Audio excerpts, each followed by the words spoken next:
Have you ever looked upon the great injustices of this world, seeing those who actively despise God flourish, while the faithful struggle to keep their heads above water, and asked yourself that agonizing question: why?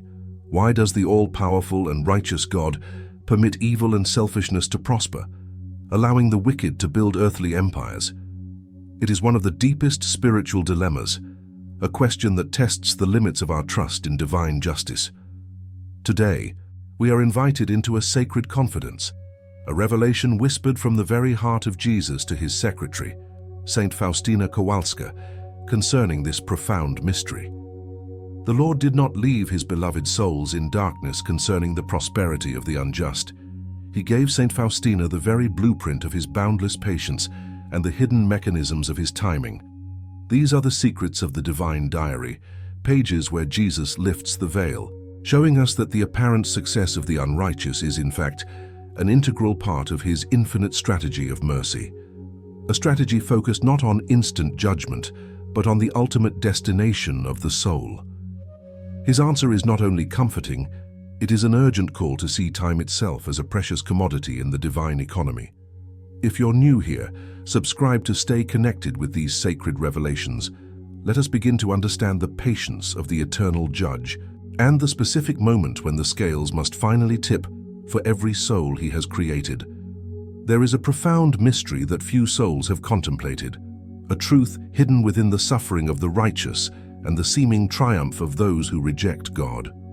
We often look out at the world and ask the same painful question the prophets and the saints asked: why, Lord, do the evil flourish while the just suffer hardship and humiliation? Why does the hand of justice seem stayed? Saint Faustina was granted a privileged glimpse into the very mechanics of divine action, and what she learned about this imbalance is profoundly humbling. We see the external success of those who defy God, their empires growing, their influence spreading, their power unchecked, and we cry out for immediate retribution. But Jesus revealed that what we perceive as delay is not weakness, nor is it indifference. It is an act of staggering, sacrificial patience known as the ticking clock of conversion. He told his humble secretary, with a yearning voice that echoed the deepest desire of his sacred heart, "I am prolonging the time of mercy for the sake of sinners." This isn't merely a generalized statement about God being merciful. It is the specific, mystical answer to why the wicked are allowed to continue their course. The Father has set a time for justice, but the Son, who hungered for the salvation of souls while he suffered on the cross, constantly intercedes, pressing the pause button on that final judgment. He holds back the necessary consequences, hoping that one soul, even the one currently causing the most egregious pain, will turn back before the sands of time run out. Imagine a divine calculation. Every additional day of health, wealth, or earthly success given to a wicked soul is a moment stolen from the ledger of final reckoning. Christ is not waiting for his enemies to fail. He is waiting for them to choose him. He waits until the absolute, final, desperate moment of existence, until the very breath leaves the body, ready to send a last whisper of grace to the hardest heart. The worldly flourishing of the person who hates God is, in a shocking twist, often the final, prolonged testimony to God's relentless love, granting them more days, more opportunities, more chances to hear the call of grace through prayer, suffering, or sudden illumination.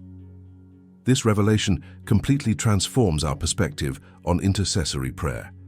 When we see a public figure or a private individual committing grievous sin and appearing to escape all consequence, our human impulse is to pray for their downfall. But Faustina teaches us the higher path, to pray fiercely for their transformation. Our petition should never be, "Lord, strike them down," but rather, "Lord, delay your justice just a little longer, that your mercy may conquer them." We become co-workers in this divine delay. Our simple, hidden acts of reparation and sacrifice help extend that precious time of grace for the one who least seems to deserve it. If God were to exact immediate, perfect justice upon every grievous sin, the world would have perished long ago. Every moment the earth turns and the sun rises on those who actively reject their Creator is a proof of this relentless, yearning heart of Christ, holding back the final, necessary judgment only for the hope of one more soul turning towards the light. This incredible cosmic pause, the generous gift of time to the undeserving, is the ticking clock of conversion, and its every tick is an act of ultimate aimed wounded love. It reveals that the prosperity of the evil is merely a shadow, a temporary space where the greatest drama, the battle for the eternal soul, is still being played out. There is a profound mystery that few souls have contemplated, and it concerns the very nature of earthly flourishing. Why does God permit the wicked, those who actively scorn His commandments, to achieve positions of power or amass great, visible material wealth? We look upon the comfortable lives of those outside of grace, and our human hearts can be tempted to question the scales of divine justice. Jesus unveiled to Saint Faustina the absolute worthlessness of this temporary prosperity. He explained that worldly success is often a cruel, deceptive comfort, a false security granted for a fleeting moment, which acts as a veil hiding the soul's true, catastrophic state. Faustina was granted a terrifying, visceral vision of the eternal reality awaiting souls who reject mercy until the final breath. This was not a vision of fire alone, but of profound, existential horror. She learned that the greatest torment in hell, the absolute, unbearable suffering, is the separation from God. This revelation utterly redefined the meaning of prosperity and poverty for her. If the ultimate torment is the loss of the divine presence, then what value do mansions, fortunes, or worldly power hold? They are merely dust. They are trinkets that will disintegrate the moment the soul stands before the eternal judge. Jesus impressed upon her that while a wicked soul might appear to be a great success on earth, enjoying every material advantage, in the realm of true spiritual accounting, they are already bankrupt. Their fleeting comfort is a tragically finite currency that buys them absolutely nothing in the kingdom of heaven. The Father allows these temporary triumphs over the innocent because He measures time differently than we do. For Him, a powerful man's 70 years of luxury is less than a breath, while the eternal consequence of losing him is infinite and irreversible. He tolerates the fleeting success of the impenitent to give them the maximum possible time to realize that they are accumulating wood and straw, not lasting treasure. This vision calls us not to envy the powerful sinner, but to pity them. We are shown that true poverty is not the lack of gold, but the absence of grace in the soul. The soul that possesses God, even in obscurity and material suffering, is infinitely richer than the soul that possesses the world, yet has turned its back on the author of life. The Lord invites us to look past the deception of outward appearances and embrace the humility of the spiritual life, knowing that any suffering born in faith is a far greater treasure than all the glories the wicked might claim. But if God is so patient, and the scales of justice seem so slow to turn, what sustains the world during this profound imbalance? What force holds back the final judgment against those who profit from malice? There is a profound mystery that few souls have truly contemplated when witnessing the momentary victory of malice. We see the hand of the oppressor lifted high, and we naturally focus on the weight of the evil deed. But Jesus, in His whispered teachings to Saint Faustina, drew her gaze to a completely different ledger, the infinite value placed upon the righteous soul enduring the blow. He revealed that the suffering endured by His faithful servants, particularly the pain inflicted by the very people who stand most in need of conversion, is not merely tolerated, it is actively transformed by His grace. This is the hidden alchemy of reparation, a supernatural exchange where human wickedness is used by God not as an obstacle, but as the raw material for astounding spiritual merit. The world believes that power rests in the hands that inflict harm, but heaven knows the truth. The true power rests in the soul that accepts the wound with love. Jesus explained to Faustina the immensity of the merit gained through small, imperceptible sacrifices, patiently endured in the midst of daily annoyances. He was not only speaking of enduring a headache or a forgotten meal, he meant the deep, often unrecognized sting of being misunderstood, betrayed, or unjustly targeted by a difficult person whose malice seems to prosper unchecked. When we are slighted, marginalized, or unjustly treated by someone who appears successful despite their cruelty, we have a sacred choice. We can respond with human anger, thus forfeiting the merit, or we can quietly offer that sharp pain, joining it consciously to the vast ocean of Christ's passion on the cross. Jesus told his secretary that, "The greater the interior sacrifice, the more delight it gives me." Think of that staggering intimacy. Our quiet endurance of injustice becomes a source of delight for the Savior. When the unjust person thrives and their actions cause us affliction, God sees the victim's heart not merely as suffering, but as a wellspring of life-giving water for the very soul that caused the pain.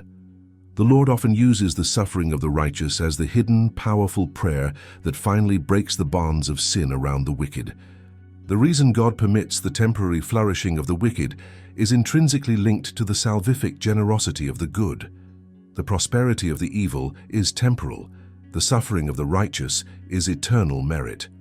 Our trials become the hidden ransom, purchased not with grand martyrdoms recognized by the world, but with the quiet acceptance of repeated injury. We become, in that hidden moment of acceptance, co-redeemers, drawing down mercy upon a world that often refuses to ask for it. This immense invisible contribution is what holds back the floodgates of justice and keeps the time of mercy flowing, allowing even the most obstinate heart time to turn back to the divine embrace. It is a secret trust given only to those who truly understand the power of love, conquering injury. We must acknowledge a profound and startling reality.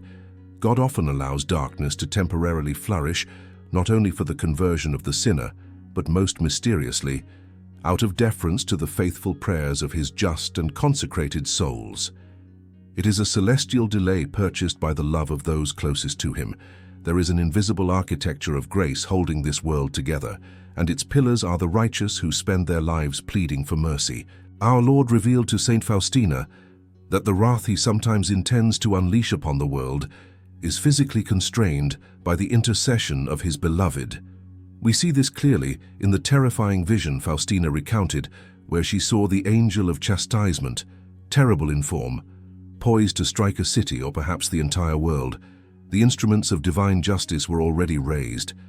Yet, in that heart-stopping moment, the saint threw herself before the majesty of God, not in eloquent words, but with the simple, repetitive strains of the prayer Jesus himself had taught her. She sensed that this prayer was the only thing standing between the world and its complete ruin. Jesus taught her that when a soul enters into this intimate plea, it is powerful enough to move the unmovable hand of justice. She wrote how the angel could not complete the chastisement because of the power of that intercessory appeal. This profound secret unveils why the wicked sometimes seem immune to consequence. Their very breath, their continued opportunity to gather earthly wealth or exercise power, is a temporary gift rooted in the love and merit of a few hidden souls, perhaps a cloistered nun, perhaps a simple layperson suffering silently, or even you, praying your rosary diligently in the privacy of your home. Jesus once confided to Faustina that the existence of the world hangs on a fragile thread, but that thread is held by the souls who fulfill his will in their suffering. He said that if not for the fervent prayers of consecrated souls, he would already have destroyed the world.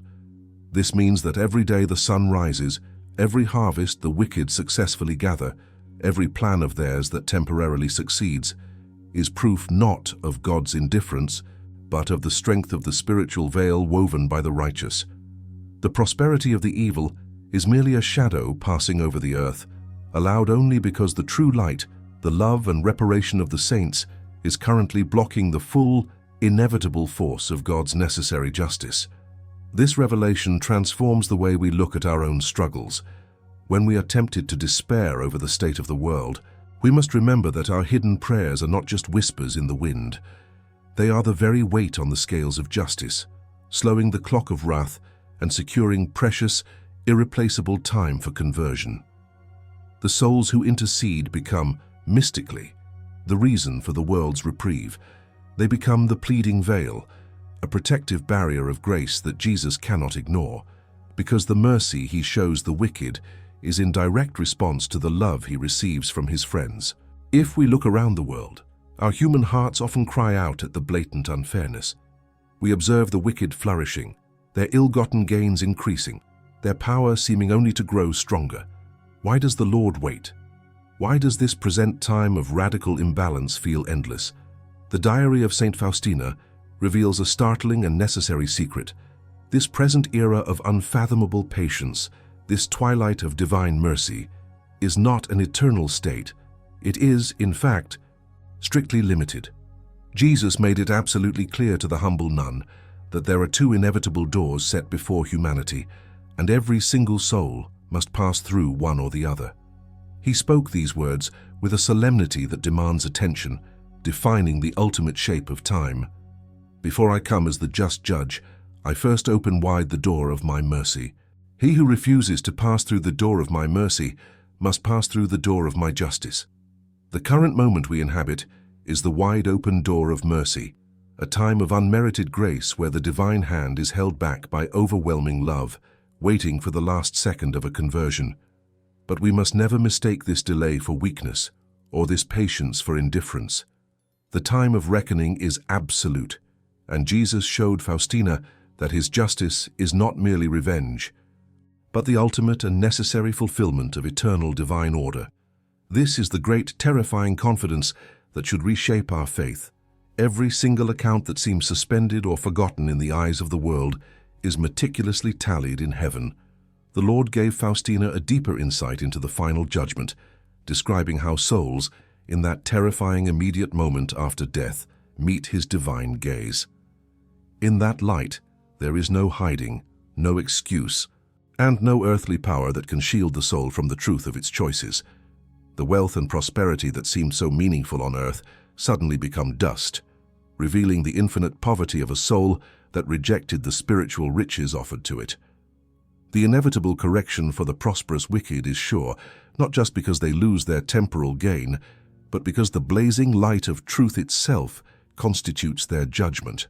This truth is meant to liberate us from the despair that sets in when we see evil succeeding.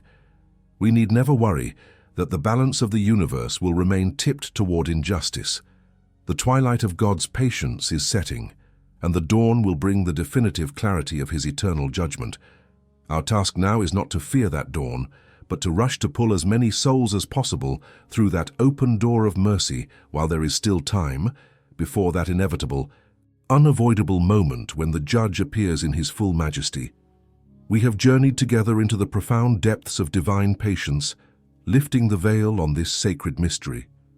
We understood today that the prosperity of the wicked is not God's endorsement, but his final terrible patience, a desperate extension of the clock of mercy, secured by the silent, powerful pleadings and reparations of the righteous. The success of the world is always temporary, but the patience of God is saving eternal souls. We learned that every moment of delay is a gift purchased by love.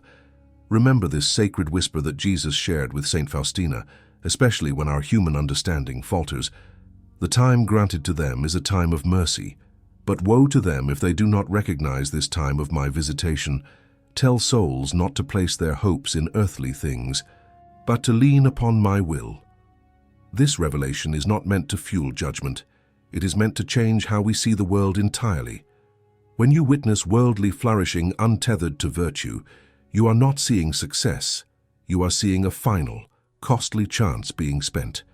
You are called to stop envying the transient glitter of this life and to embrace the hidden, eternal glory found in reparation and perfect trust. Your quiet suffering, your small sacrifices, your humble intercession. These are the very vessels that hold back the hand of justice, securing extra time for those who desperately need conversion. You are not passive observers in this cosmic drama. You are essential participants in the unfolding story of salvation, wielding the ultimate power, unwavering trust in the divine mercy. Take heart, for the true victory is never won on the balance sheets of this temporary life, but in the boundless, eternal treasury of heaven, secured only through humble love. Let us ask the Lord for the grace to always see the world through the lens of his merciful patience. Type in the comments, Jesus, may I never exhaust your patience.